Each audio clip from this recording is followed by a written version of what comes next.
Okay.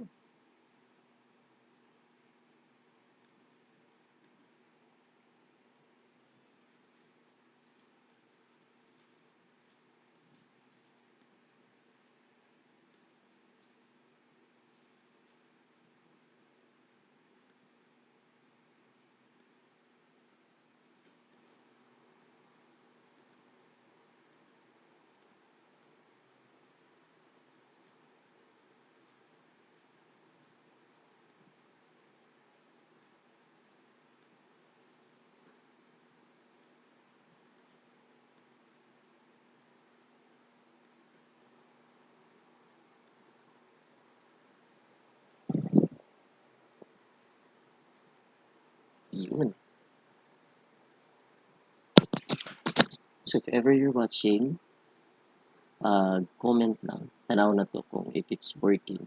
I don't know kung ang work niya is kung mag-comment ka sa Facebook, mo channel ba siya diretso sa YouTube or would it be a separate platform? Kung so if ever you're watching, lahi ang platform sa comment lang. Tanaw na to kung if it's working. Lahi pod ang channel sa lahi pod ang comment channel para sa Facebook. So I don't know if I'm still testing. Dayon, dili ko siya real time. Delayed ang sa live stream kaysa sa actual. Like, it's a matter of 20 seconds at 20 to 30 seconds ang gap niya. So, akong gimute na lang ang YouTube kay na tendency nga murag ano karang hindi ko kabalo kung unsaon siya ay dili siya synchronize sa actual na ko nga ginabuhat. So ani try daw comment diri sa Facebook. Diya yun tanaw na ko if mo reflect ba siya sa YouTube. Dayon if you can connect through YouTube, i-try daw og comment diri kung mo reflect ba pod dito sa Facebook. I don't know how it works. So as of the moment, I'm still testing and trying. Kay we're planning manggod in the BHRO, they were planning to conduct a national seminar on the PPST year 2. We're talking about year 2, not the year 1. Year 1 is actually school year 2018, 2019, and 2020, 2019, 2020. So definitely the last school year atong until atong March. So we're planning na on the next school year 2020, 2021, we'll be doing we'll be doing a national orientation on the next 12 indicators. As of the moment, the standing policy is that we'll be having the next 12 indicator orientation. So, yun na. So okay. So, si Ma'am Jenny Lou, naka-comment siya sa Facebook, pero wala siya ga-reflect sa YouTube. Si Ate April, naka-comment sa YouTube, but wala ning reflect sa Facebook. Okay. So, nakita na ako algorithm siya. So, dapat di ay open ang imuang duha ka network kay para or dapat multiple ang imuang facilitators para makita niya ang real-time comment sa YouTube. Makita po nimo ang real-time comment sa Facebook. Oh, okay. That's good. Another thing is okay, going back sa topic na kong giingon. Will there be, murag mga initial nga mga comment, will there be a new indicators for the year 2? Naay mga new indicators, kay we all know, di lang po ka mahadlok ha, alam mo kahadlok. It is actually, don't worry, we'll be there to assist you all the way. Ang, o yun, ang reflect ng comment ni Ma'am Jenny Lu sa YouTube, pero dili sila same sa Facebook. But anyway, um, we'll be releasing the next 12 indicators, but we are still on the decision right now. Ang gibuhat is we are considering the current scenario that we have right now, the COVID. So we're thinking of a measure nga ma-assess gihapon nato ang teachers in terms of its performance, teaching performance, pero match with the existing or modality that's being used or implemented in a school. So it's a big challenge for us to think of a new, di siya new, but to think of an innovative tool or um, magamit na to mga butang na we can use para ma-assess gyapon nato ang teacher. But don't worry, broad stroke lang. Will be doing it because the HROD primarily live up to the mantra of the division of the bureau that we will respond and we will passionately do our task for the teacher. So ani na lang, padayon Japon ang module writing. Ma'am Jenny Lou, sa module writing manggod, I cannot comment so much on that kay kuan mo gud siya, murag activity siya sa division. Definitely, it's not just illegal doing it, pero possibly it's being done by almost all the divisions. Pero I am still ano na po, I'm still on the idea nga the release of USEC DADS katong memorandum nga ayun nga atong paragraph 3 nga mo ato din gi-emphasize is that mm um if teachers are willing to do it and if they're doing it because they want to help the students, okay. Pero compelling them, murag something na dili siya haom sa existing memorandum. So, mao lang pud to siya ang ako ang side. Anyway, so dito ta ang pinaka headlines. Ang pinaka headlines today is ang statement ni President nga dili usa to, I will not allow classes to start unless there's no vaccine. Mas maayo pa magdula kaysa makompromise ang safety sa mga bata. Well, basin og misquoted siya just like katong girelease sa Philippine Star just late today. Um, ang gipost nila is na dito this nay preliminary statement si President. Ang ingon niya is kung dugol-dugol daw gihapon ng mga bata sa pagsunod nila sa klase. So, he will not allow it tungod kay dili siya safe. Basically, ingon ana man pud ang kuan sa DepEd, ang stand sa DepEd.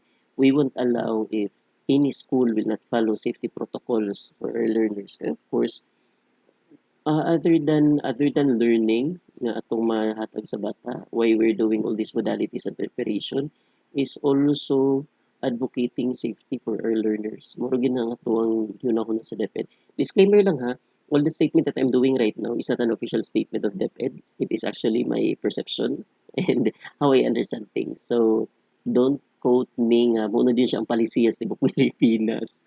So, I'm just sharing my thoughts sa inyo. Kasi mag-video kayo mo, di ba ako secretary. So, murag pasabot lang as what I always do sa tanan is that if na ay policy, I try to unfold it in a manner nga masabtan. I tried to fold it in a manner nga mas dali makuha sa maestra dayon in the context nga mao siya dapat. So, ingana na. So, ganina sa statement ni Presidente, wa mo siya ning ingon nga dili gyud ipa-open ang eskwelahan. Ang iyang giingon at first as I read the article, ingon siya dito nga um, kung magkadikit-dikit pa rin, mas mabuting wala na munang klase. I will not allow reopening or opening of classes. So, moto ang kondisyon nga dapat dili siya dugol-dugol, dapat dili siya pilit-pilit. Meaning, if ato siyang tanawon og maayo in a perspective na klaro, we need to ensure safety protocols be followed sa ato ang classroom, sa atong eskwelahan para mapadayon siya. And also, all the murag ano lang, murag insight lang for everyone. When you listen to press cons, o kung press cons siya with the official release afterwards, tinuod siya.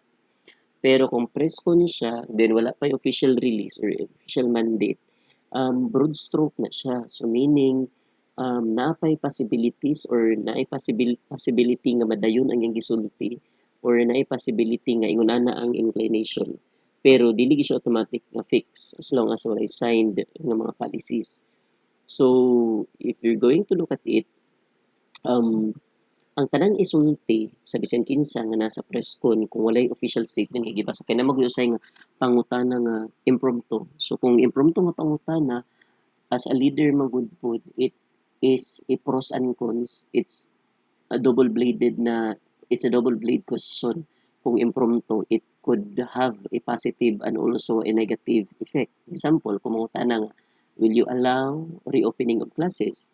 Tungod kay impromptu siya nga pangutana, the president will just give you or anyone dili na president di po ko political analyst di ko political analyst pero anyone who would answer that would answer it in a safe manner. Example, ang iyang disclaimer dito is that I would I would allow or I would not allow parang murag duha na possibility. If dugol-dugol gyud po mga bata, better nga dili na lang sugdan. Pero if you're going to understand it in another way, ingon po na niya nga kung dili magduol-duol ang bata, kung naay safety measures ang isa ka eskwela, then I would allow it. Kumbaga, if we can build the mechanism where we can assure that there's safety in our schools and for our learners, each of our learner, tendency he would allow it. Di ba? So next question.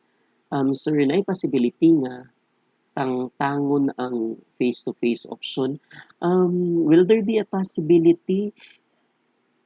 Actually, I don't see any possibility on my personal end ha. I don't see any possibility nga tanggalon ang face-to-face. Nga naman, dili man good pareho ang context sa tibok Pilipinas. It could be na i-place sa Philippines, especially the island, kanang island na gid kayo nga eskwelahan. Kung walay nakasulod dira nga laing tawo for the entire kuan period na nag-quarantine, basically safety na siya nga lugar. Di ba? So, will you will there be a possibility nga mawala sa face to face? As of the moment, I don't see any possibility kay challenging man gud kung ano mo face to face. First is that dili tanan ay access sa technology. So, what will you do with the students nga wala, di ba? Second is kung naa sila technology dili tanan ay internet. So, di po siya magamit.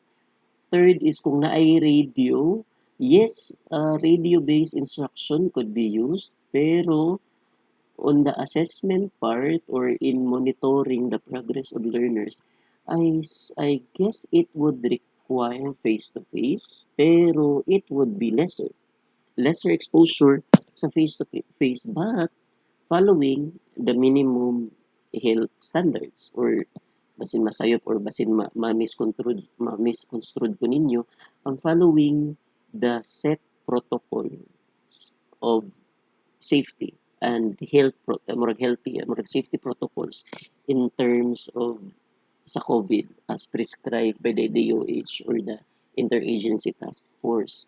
So kana siya, those are the things that we need to consider sa sa reopening or sa condition kaya as of the moment when I read Facebook posts daghan kayong nag-argue nga ipadayon o dili atong si secretary ni announce nga we're going to allow katubi tong nag-announce nga mag-open daghan kayong mga nagreklamo nga ang secretary is dili siya makatao mga blah blah blah pero if you're going to listen to her statement ang statement niya is that by June mag-start nag-report ang maestra pero dili siya physical reporting when you say dili physical reporting is that you can still render your service but in a modality nga won't require kay as prescribed sa protocol sa ECQ and GCQ employees man ata na 60 above and employees nga 20 below are not required to go to office kay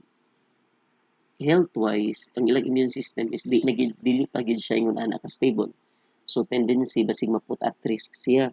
So ang gibuhat is unsay buhaton nato mga empleyado nga dili makasulod.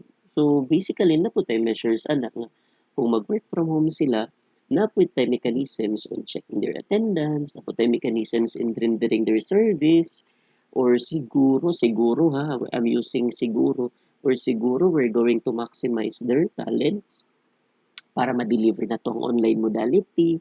Pero mga yun na nga mga considerations.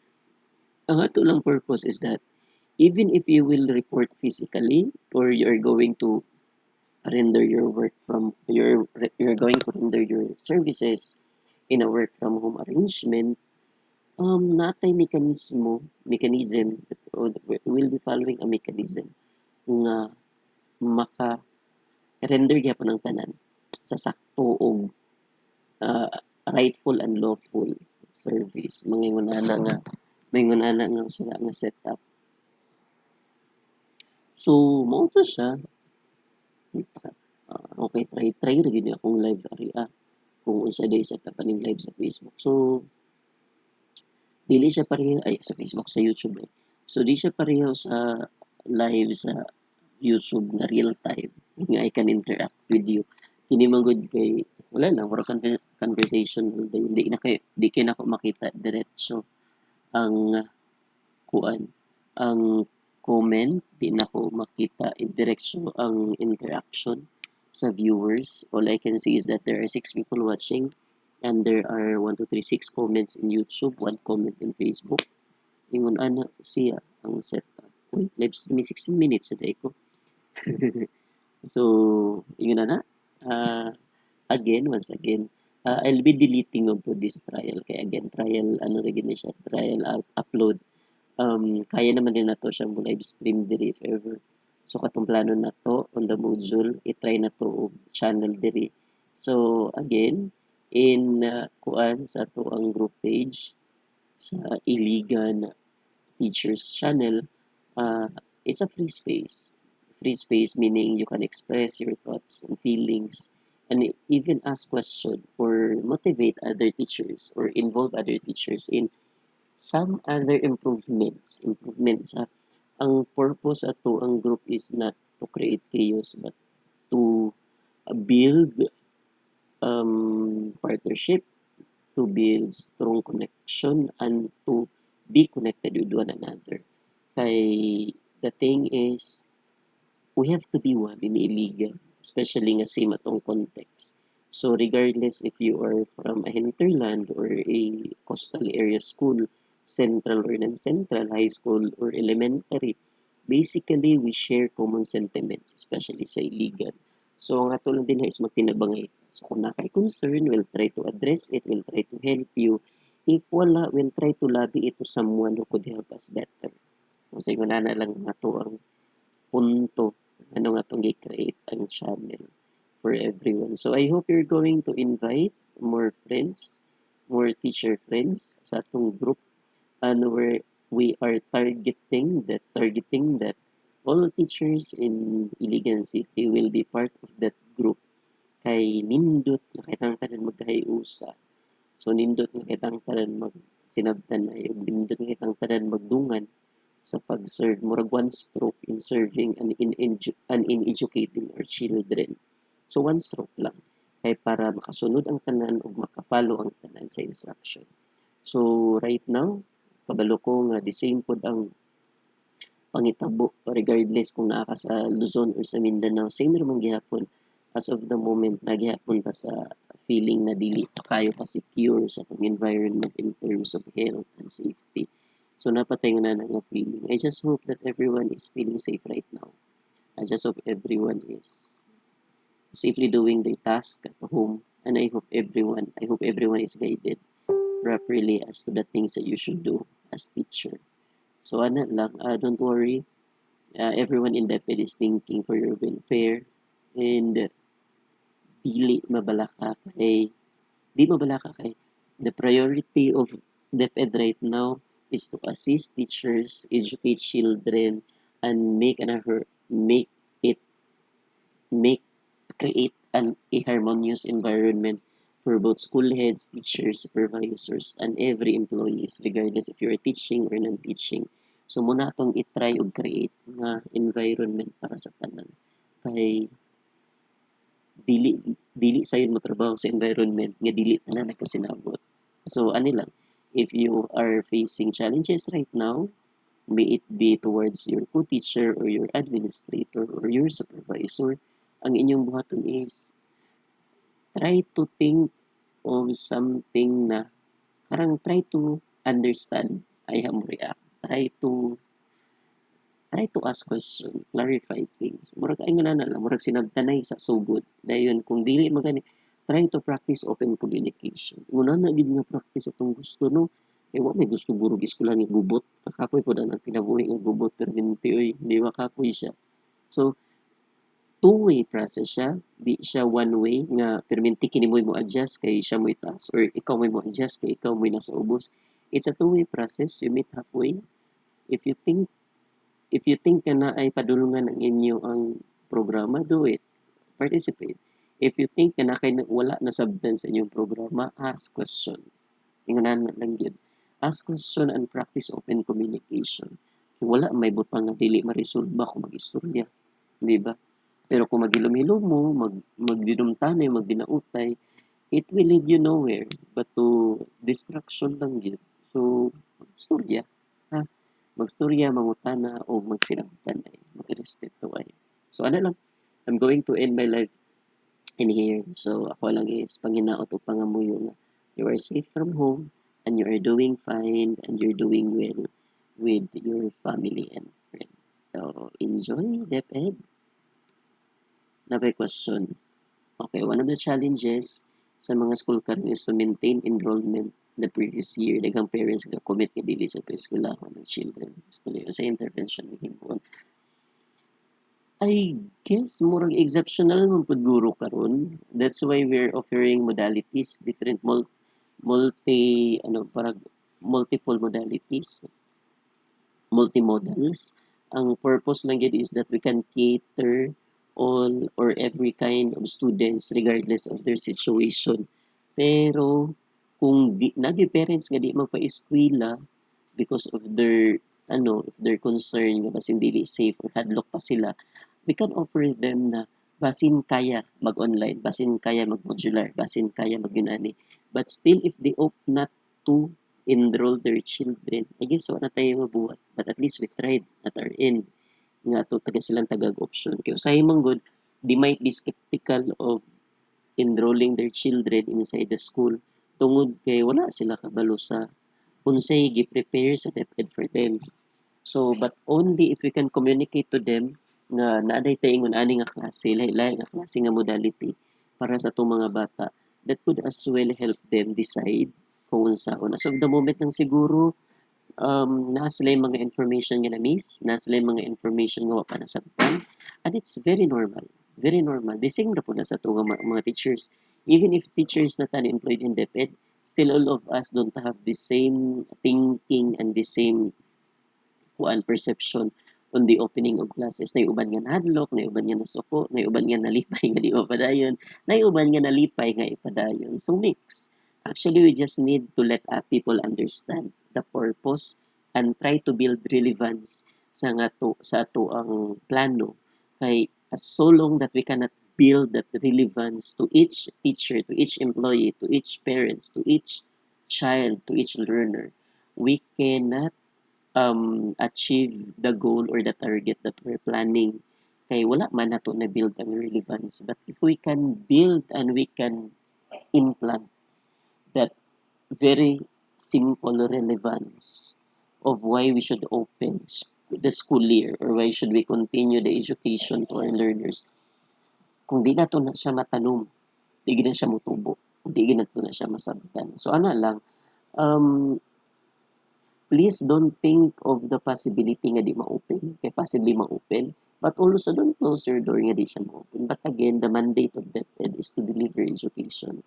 All the all the all the things or the best thing that we're going to do right now is to prepare for the new normal, prepare ourselves, prepare our health, immune system i-boost, prepare the things that you think you'll be needing in the future, and kuan kanang let's pray nga all these things, even if we think na burag it's very difficult to bring back the old normal, because we're leading towards the new normal.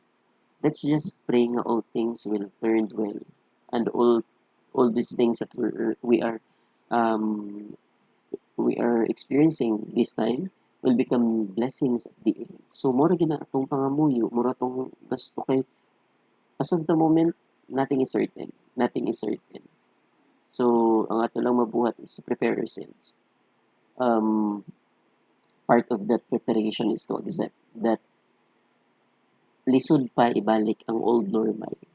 But we can always face the challenge of accepting the new normal. And part of accepting is preparing ourselves. Because katulaging giingon sa as always, ang ako remember sa atong all these days, ang iyang giingon is that the person who does not plan plans to fail. Ana. So, kung di ka maplano, so nagpupupog ka nga ma-failure ka. So, ano lang, planuhan o pangandaman. Things will just follow. All things will just follow and fall into the right places if we plan properly. So, katura, wala na po guroy following ng sara. Wala po guroy question. So, pasensya sa kong buhok, taas na gid siya. Kaya wala pa yung mga lutay. So, ano na lang. Ayo-ayo mong tanan o God bless everyone.